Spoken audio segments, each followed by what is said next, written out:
আদালতকে ব্যবহার করেছে বলে বেগম খালেদাকে সে আমলে সাজা দেওয়া হয়েছিল।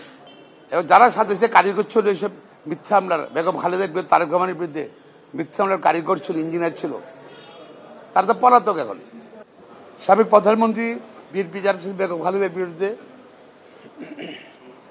শেখ হাসিনার সময় অর্থাৎ আওয়ামী লীগ সরকারের সময় একটা মিথ্যা হামলায় যারা চ্যারিটেবল ট্রাস্ট নামে অভিহিত, সেই ট্রাস্ট মামলায় তাকে সাজা দেওয়া হয়েছিল।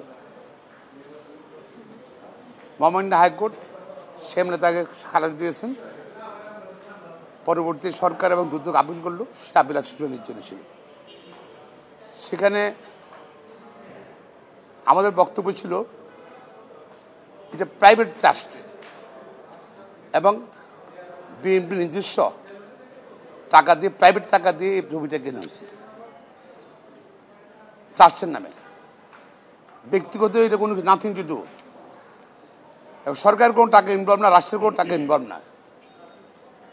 তারপরে এই মামলা কিন্তু আওয়ামী লীগ সরকার দুদককে ব্যবহার করে এই মামলা করেছিল বেগম খালেদার বিরুদ্ধে রাজনৈতিক হয়রানি করার জন্য।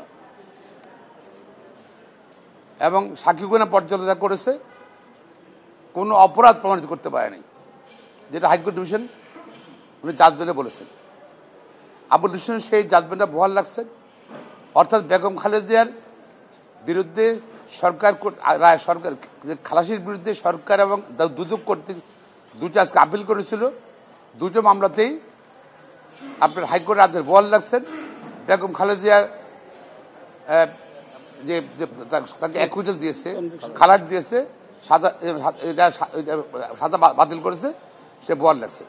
অর্থাৎ বেগম খালেদা এখানে যেতেছেন এবং দুদকের আপিল না রিজেক্ট করেছে, ডিসমিস করেছে।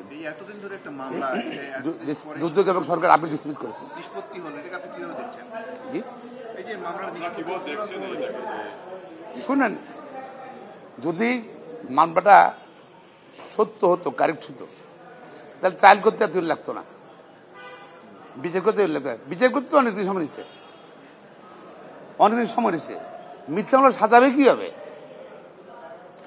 এবং যারা সাথে কারিগর ছিল এইসব মিথ্যা হামলার, বেগম খালেদার বিরুদ্ধে, তারেক রহমানের বিরুদ্ধে মিথ্যা হামলার কারিগর ছিল, ইঞ্জিনিয়ার ছিল, তারা তো পলাতক। এখন লয়ার পালাবে না, লয়ার তো আইনের উপরে কাজ করবে। কারণ যারা আইনজীবীর বাইরে গিয়ে সরকার রাজদৃশ্য বাস্তবায়নের জন্য দুদক ব্যবহার করেছিল, আদালতকে ব্যবহার করেছে বলে বেগম খালেদাকে সে আমলে সাজা দেওয়া হয়েছিল।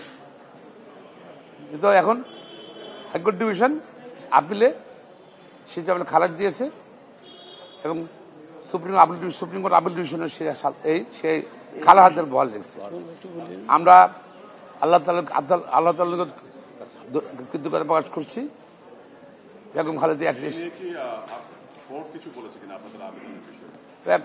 কোর্ট যেটা বলেছিল যে এটা তো সরকারকে বলেছিল যে এটা তো আগে যে ট্রাস্ট যেটা ছিল, আগের মামলা ছিল ট্রাস্টে যদি কোনো কেউ ক্ষতিগ্রস্ত করে থাকে, যদি ট্রাস্টে তছরূপ করে থাকে, ট্রাস্ট চাইনে মামলা হবে, সেটা আগের মামলার সিদ্ধান্ত দিয়েছিল আপিল ডিভিশন। তো সিমিলার কেস এটাও, এখানেও ট্রাস্টে যে মুহূর্তে আপনি দান করবেন ট্রাস্টের সম্পত্তি, ট্রাস্ট যদি কোনো মিসইউজ হয়, সে ট্রাস্ট চাইন অনুযায়ী মামলা হবে। ট্রাস্টের জন্য দুদকে মামলা তো হবে না, সেটাই তাদের স্মরণ করে দিয়ে আমরা বলেছি যে আগের মামলাটার মতোই তখন আগের ট্রাস্ট ছিল এবং ট্রাস্টের দায় দায়িত্ব, এটা দুদকের কোনো নাথিং টু ডু।